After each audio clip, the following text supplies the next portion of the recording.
when it comes to what I remember of alcohol back when I was a kid, the first 10, 11 years of my life, my mother, she was with my sister's father, and he raised me since I was one. He was the dad that I knew. My biological father had died actually the day I was born from a drunk driver. So with that being said, that is what I knew. It could cause accidents, right? But in my growing up and seeing it in my environment, my parents were not alcoholics. They didn't drink. They didn't smoke weed or do any type of drugs. They were very, very successful in their business. And if I saw them with a beer once in a while or a drink, it was really, celebratory. Maybe they had an event or a get together, something in that matter. And I never seen anything get crazy when it came to alcohol. When they divorced, when they separated, when I was 11 or so, that's when it shifted. It was like a snap of a finger. My dad, my stepdad, he was drinking kind of around the clock, but I really only ever saw him drink beer. It wasn't hard liquor or anything like that. And he had a successful business, so he continued to function, but he definitely was drinking beer a lot more. My mother, she became a bartender, and she was in that scene, and she started drinking and hanging out with her friends, and I seen it more. I could understand that it was an escape. I could tell my parents were hurting in some sense. I had a younger sister, and so I kind of stepped in that role of like, oh, I have to protect her from whatever I'm seeing, so whatever I could do at the age of 11 to do that, and I just paid attention to them in that sense, but it was like, oh, okay, this is what you do when you're sad, because it would never got too bad, I guess you can say. And then as I continued to grow up in my high school years, it just continued to get worse. I was then allowed to drink with them. And of course, at that time, I didn't think that was a bad thing. Oh, my mom's cool. My friends thought my parents were cool because my dad's house was kind of the party house. On the weekends, the kids would come over, high school kids, we would all hang out and party, and I thought it was like a cool thing to be able to have, right, at that age. But I did understand that it wasn't just celebratory anymore, that it was a day-to-day thing or every other day or however, you want to put it. And it was more the negative side of it with my mother, unfortunately. There's been a few times where I had watched her stumble in the house, or, she may have gotten into a fight with somebody. So there was altercations that were coming up. But again, it was almost just a daily medicated situation where we just learned to function under the influence of something.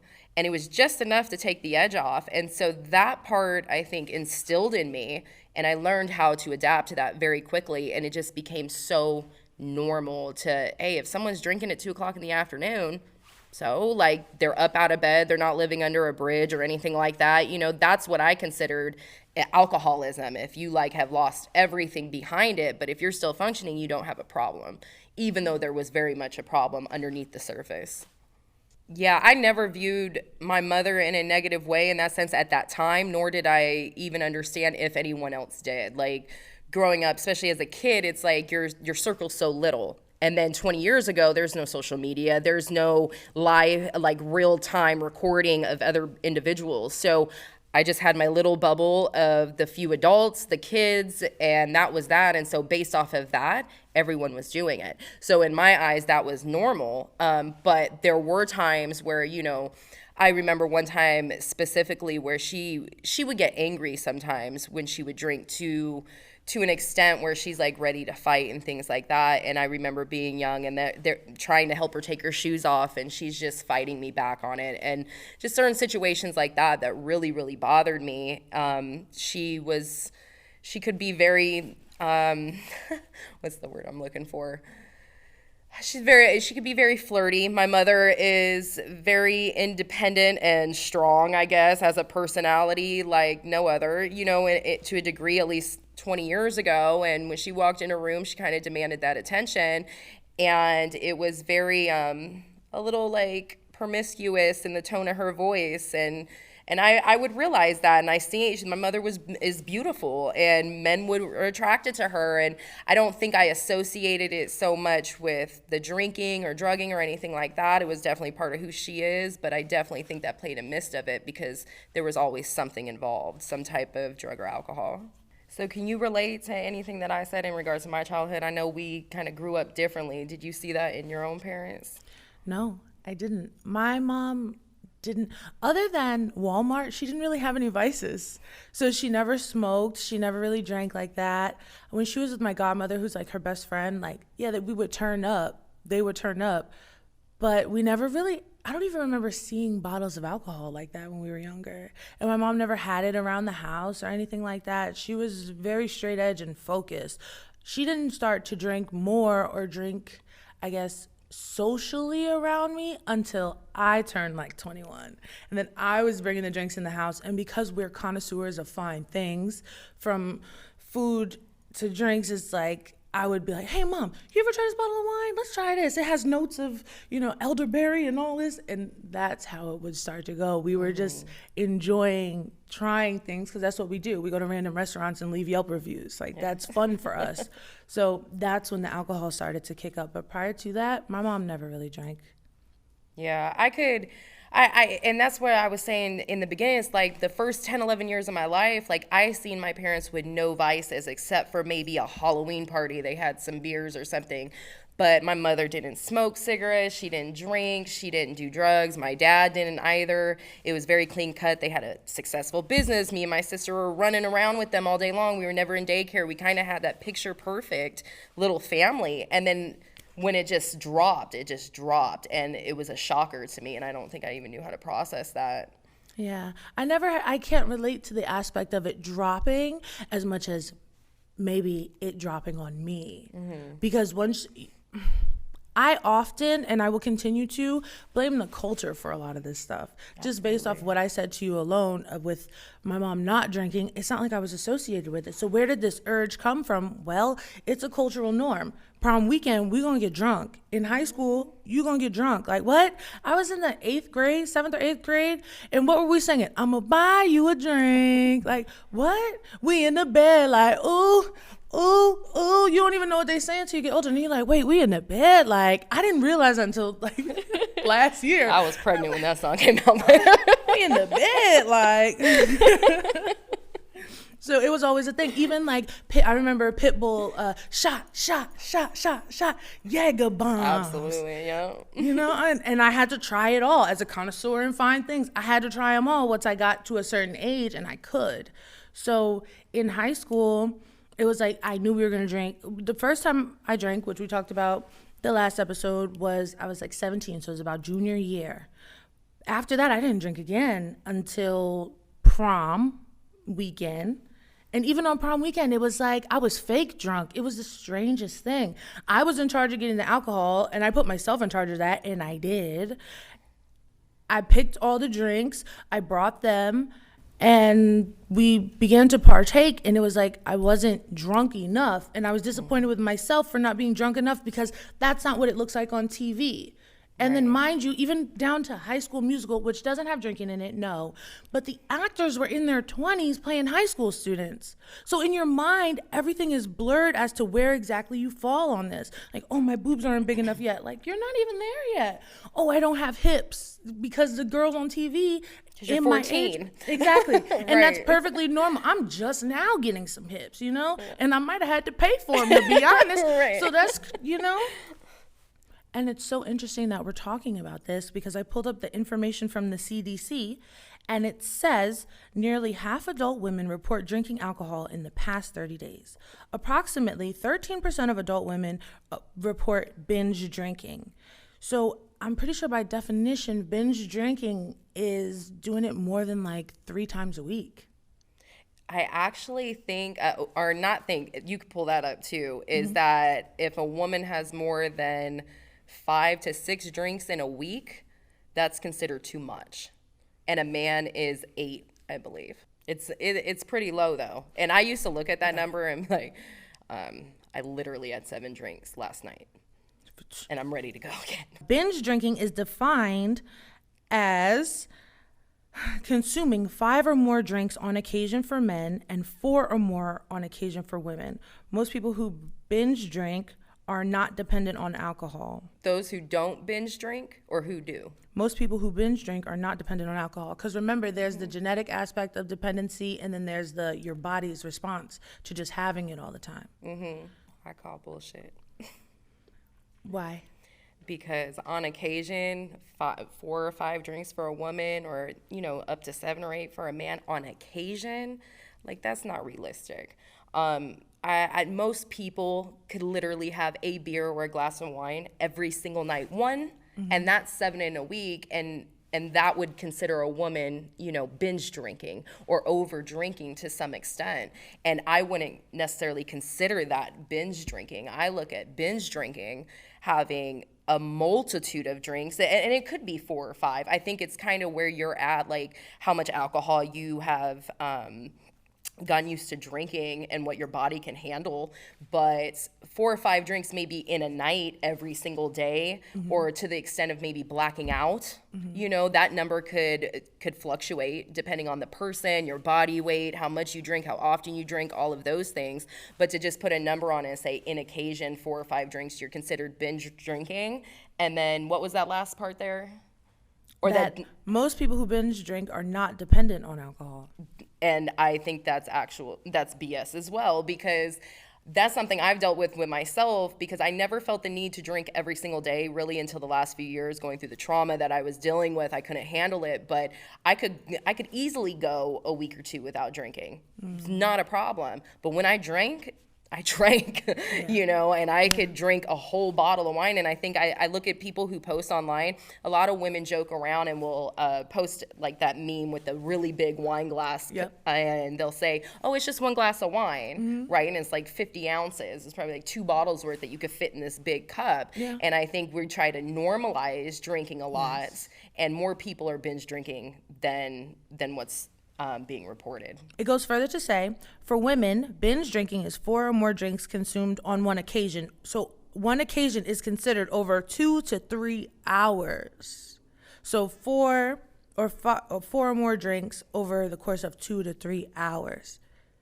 That sounds a There's little also excessive. a statistic as well where for the amount of alcohol that you drink, so either a 2-ounce shot of liquor, 4 ounces of wine, one beer, for you to drink that, by the time you have finished it, it takes 1 hour for every drink 4 hours for every drink to process through your body. So even when it comes to like having a DUI, if you have 1 drink, they literally are telling you wait 4 hours before you drive, because it will show up in your system. However, let's say you have 4 or 5 drinks. It doesn't mean, let's say you throw them back to back, in 4 hours they're all gone. No, it will literally be 16 hours later. That's why we wake up with hangovers. That's why we wake up feeling jittery. That's why, because it's now just leaving our system at the long run. And that is why you could drive 12 hours later, but still get arrested for a DUI, because it's in our system. Wow. And I know that for a fact. Well, take note of that, everybody, because that just blew me away, and it makes so much sense. So for every drink, 4 hours for your body to process that alcohol and remove it. Wow. This episode is sponsored by Jacalo. We are the #1 luxury brand that empowers you to be yourself. So join the movement and rock the motto at jacalo9.com. Also follow us at jacalo_9 on all social media platforms. We'll see you there. Heavy drinking for women is 8 drinks or more per week, according to the CDC. I've been a heavy drinker then forever. Me too. I never wasn't. We were having 3 to 4 drinks before we left the house. Right, car bar. Yeah. It takes an hour to do my makeup, so I'm probably going to have 2 drinks in that time period. That only makes sense. I'm waiting for my ride, so I'm probably going to have another one. We're going to get together and drink probably about 2 or 3. On the way to the club. Yeah, on the way to the club. Then we're going to sit in the parking lot and chill, because we more lit in the car than the club that long line, we need to still be intoxicated before they even let us in. And we're probably going to stand in line for a while, depending. And it's cold outside. We got to drink more to stay warm. And then by the time we get in, we're going to need to have another drink just to re-up to get back to the level we were at in the car. True. And then Shorty going to buy me a drink, because that's what he do. That's what these brothers do. And then the other Shorty going to see him buy me one. He going to buy me one too. How many drinks is that? Somebody count how many drinks that was, because we lit. And what's funny is like a lot of women go out every single weekend looking for just that. They are willing to be intoxicated for like an 8-hour period to see how many free drinks they can get from a man. and not even have real interest in them. They just like the idea of the attention, the idea that someone is spending money on them and like boosting them up. Alcohol gives you that liquid courage, so you think you're probably a 10 when you're probably really like a 5. Yeah. You know, but that liquid courage will have you out here in faces of men and just wanting them to buy you alcohol, just wanting to dote on you. And one, you're probably not even worth it. Two, you're not really standing behind. I want to say every woman, majority of women don't have the values and the morality behind it, because what they're going out to do, it's not even to have a good time anymore. It's not even to just go out with my girlfriends and like, let's just have fun and talk and have a drink and relax. They have a motive. It's intentional. Like, we're going to go out. We're going to be those, A girls at the bar or whatever. We're going to use our looks or our tenacity or whatever we have in us to get what we want out of a man. That is the motive in this time right now in 2023. I'm glad that you brought it up, because she, the lady that she just described, she was me. Yeah. All the way. Yeah. All the way. What? I'm not saying that I counted my worth in guys buying me drinks, but I did count my outfit's worth on it. Like, all right, I'm going to put this on and I'm going to, quote, kill the club. And then depending on how many drinks I got, like, we already had bottles in the car. I can buy my own drinks. But it was validating to have men do it for me. And then it was, then again, back to the aspect of control. It would be me and my girlfriend, and if you're going to buy me a drink, you're going to buy her one too. And I got so much control that you're going to do it because that's what you're supposed to do. Like, that was who I was. Yeah. And it's ironic that now, looking back of all those years of drinking, and it's all on my Snapchat, Lord. It's on a few people's Snapchats, but the saved videos, when they come back up now, I'm like, yo, you were trash. Like, this is cringy. You were so drunk. Like, the personality is A1, but I don't understand what you're saying right now. You slurring, my G. Like, it got real bad. Yeah, and I don't exempt myself from that. I mean, I definitely, when it came to my homegirls, my friends and stuff like that, like, shoot, go find your own man to buy you a drink. This one's on me. Type of deal, like, I really wasn't big on another man having to spend money on my friends or anything, and I didn't go with the intent of a man spending money on me. But, oh, you want to buy me a drink? Bet. Like, I'm so down to have a drink, and I definitely had the friends like, oh, is he gonna buy me a drink? Girl, no, bye. Like, there's a whole club. Go figure it out. Oh, no. What? No, what? We're grown. If you could buy, what did Jay-Z say? What did Jay-Z say? If you can't buy it twice, you can't afford it. But straight like that. Let's unpack that then. Why do you think it's necessary for a man to buy you and your friend a drink when he's interested in you? Why does he have to pay double just to get your attention? I think it shows a level of chivalry that you would buy too. Like, I came with her. So especially if she right there, I'm not saying if he doesn't do it, I'm gonna be like, oh, get away from me. No, I'm still gonna take my drink and we still gonna have a conversation. But to me, you put yourself in a different realm when you buy two. It just looks different. And what's crazy is, in order to talk to me, now that I'm sober, the price to talk to me is gonna cost you more than 2 drinks. And you know what's crazy is that women are walking into these clubs thinking you are literally the only person that man has approached.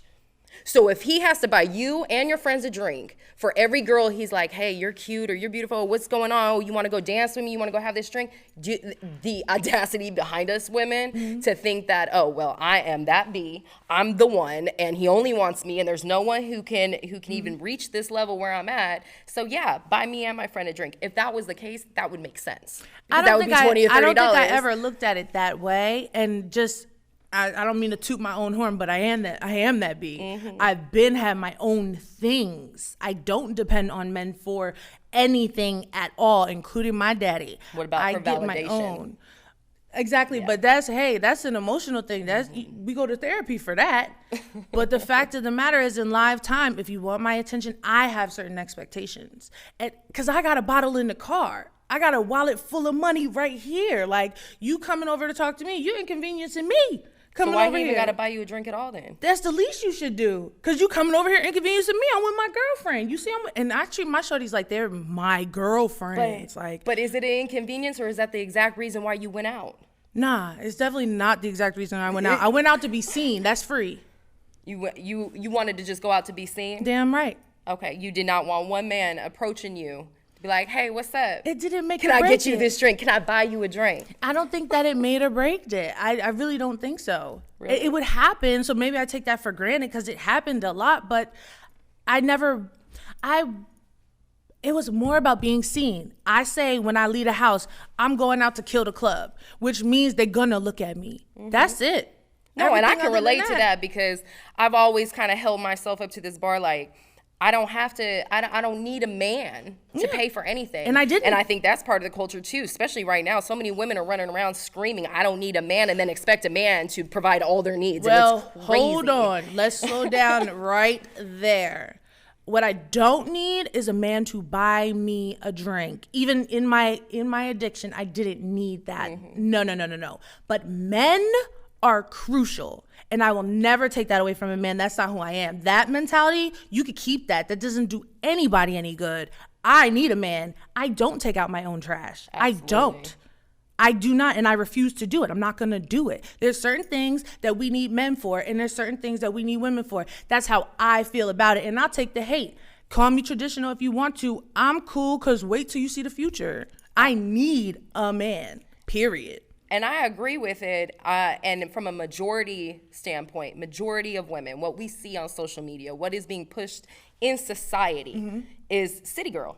Yeah. That's what it is. It's I a don't city girl. resonate with Let's that. have our booties out, go to the club, shake it a little bit for that drink or two. Maybe we'll hop on someone's live at a booth that we didn't even pay for. We're just going to walk by and pretend we're there and stumble out drunk because we probably done sipped on everyone's drink from the bathroom to the end of the club. Y'all do that? No, I'm saying That's how you get herpes. I'm saying in No, for real, that's how you get herpes, regards yo. to getting drinks, You right? know- Bottle service. Hey, can I get a drink out that bottle? Girl, I was that girl. More than 30% of I people could got definitely herpes, do y'all. that. Herpes simplex 1 and 2. Chill. Don't do that. Don't drink out nobody else's No, drink. I'm saying going by the tables. You're telling me, girl, I done walked myself right into the mix of it. Standing on couches with friends thinking I paid for all of it. No. Drinking from all of it. No. All of it. And I would own it too. My girlfriends can attest to that. I don't, no. Why not? No. If I didn't actually get it myself, I wasn't doing that. That's not who I am. Oh, I grew up That's in not Vegas. who I am. I don't know. Vegas, that's what it was. Those parties like that. So see when that, I go to the club, and this was like late 20s, in my late 20s, after my divorce, that's when my partying really started. Like when I got a divorce and I was that single woman for the first time in my life, and I'm trying to embrace this new chapter of my life. And I don't know what that looks like. But guess what? Now I got to sit at home and drink just my wine with my kids because now they have visitation with their dad Friday, Saturday nights. Now I have a sense of freedom I never had before, ever. So Friday, Saturday night, I would make sure that, yes, I'm stepping out. Oh, I'm that girl. I'm going to make sure I look cute and all these things and go ham. And then by the time my kids would come home, they didn't know. Yeah. Like, and I kind of played that for a while. I was good at that because I would keep it separate. But at the end of the day, it's like when we go out, most females, and we're just speaking from our perspective, but the majority of women, especially now, that is what they are seeking. They are seeking validation. They want a man to pay for everything that they are about. And if they don't, God forbid they don't do that, and they just actually want to talk to you and get to know you, women think that's simping. Women think that that's a weak man. We don't condone any of this that she's talking about. I know it's very culturally, what you're saying is spot on. I don't condone any of that. And anybody who's followed me for years and years, you know that's not my character. My mother didn't raise me Absolutely. like that. Period. I was not raised like can't that. Like I've actually been reprimanded by my girlfriends for entertaining dudes that I knew weren't gonna get further than just talking to me and had nothing to do with the drink. I'm just a nice person. And sometimes you need a little confidence. These dudes, confidence, like, especially black men, like, y'all are not gassed up like y'all need to be. I don't feel that way. So it's like sometimes their confidence lacks. So sometimes I'll let somebody who I know I'm not going to go nowhere with talk to me just to gas him up a little bit, give him a little couth about himself. Like, I don't even give him the number. I've given dudes my number with no intention, just out of respect for like, okay, we'll try again next time. It's okay. You knew it was a reach when you came over here, brother. So think about that. That guy, right? And not just with you, but there's so many of that guy who grew the balls to walk up to a woman that he has no idea. He thinks she's beautiful. He is probably, I'm not a guy, I don't know, but he's in his mind like, dang, is she going to reply? Is she going to want me to talk to her, give me her number, all these things. He goes up. and he talks to you and you actually respond and he's like, oh my gosh, she actually likes me. Okay, I got her number. And then you ghost him. What's the problem there? Try again. You think that's You gonna gotta keep fishing, yo. And now I do You believe gotta they keep should be out there fishing. doing all Yeah, that, you but gotta keep women should not practicing. be intentional of taking that number. It's like, deny them right then. Be like, you know what? I appreciate the compliment, but I'm just not interested. And I bet you a man will respect that more because he'd be like, oh, okay, cool. And he off to the next. But he could have been fixated like, yo, I got Domine's number. I don't even need to talk to no other female here because she the one. And then you ghosted him, and now he wasted a whole weekend when he could have got old girl from over here that was maybe actually attracted to him. True, but old girl wasn't on my level. Old girl got to do something. And I hate to say it like that. He came over here. Something about me attracted him. What you want me to do? If they meant to be, he'll be back around. I'm lying. If they meant to be, they'll cross paths again. I didn't take nothing from Shorty. I gave the man confidence. So when he see you, if he thought he could bag me and even got the number, when he see you next time, he gonna come crazy strong. Like, I got it. What? I got it on me this time. And She ain't again, gonna it deny goes me. back. You're not the only one doing that, though, right? I wasn't the only one doing certain things. It's not just from our perspective. As a whole, women are going out there doing it with that intention. Men also, there's so many men that are having issues, self-esteem issues, things like that when it comes to women. Because now, you know, like I said, so many women, whether we condone it or not, the majority of women with this society right now is placing so many expectations on a man. You got to be 6 foot, have 6 inches, 6 figures, do all these things. You got to be able to come up, talk to me, look good, doing it, spend all your money in the first 10 minutes, or I think you are nothing. And because of that, all we got to do is what? Walk in and be cute? Like, because our value so much is placed on our beauty, right? Rightfully so. We can. That is something that women have that men don't. We could walk in a room, and if we're just a solid 5, we're gonna get attention, and I can bet you we could find someone to go home with if that was our intention. A man, that's not it. He gotta go get the table, the bottle service. He gotta walk in looking good, wearing name brand, have a crew with him for you and your girls so she can drink too. Do all these things, and then maybe get you home if we get you drunk enough. That's a solid point. And I don't condone that 6 foot thing either. Most of my dudes be my height. I've even dated a shorty. Like, solid 5'11". Cool. Yeah, I don't have a height requirement. I don't have a height requirement, a color requirement. I have an energy requirement, a mentality requirement, and a heart, how do you say, what is it called? Your heart stance, your heart posture requirement. But I could feel that when I talk to you. Like, I know when dudes are with it or not. Oh, and I have a pull your pants up requirement, yo. Because it's 2023. You spent all that money on a Gucci belt. I bought my first Gucci belt. That shit cost me $550. Pull your pants up. You let the belt do the work. $550. You can't hold it. Sorry, I just want to throw that out there. I even put that on my dating profile. Like, if you sleep with your dog in the bed, you smoke cigarettes, or you are sagging your pants, I can't do it. It literally says When it. was that Check my Tinder. When was that your requirement? No, that's my whole life. That's bare minimum. Ooh, can I mention something? Yeah. Okay. So you had those requirements. Yeah. Smoking. Yeah. No dog in the bed, and what was the other one? And pull your pants up. Okay. So you smoked Black and Miles. I did. You got cats, and your ass out, booty out.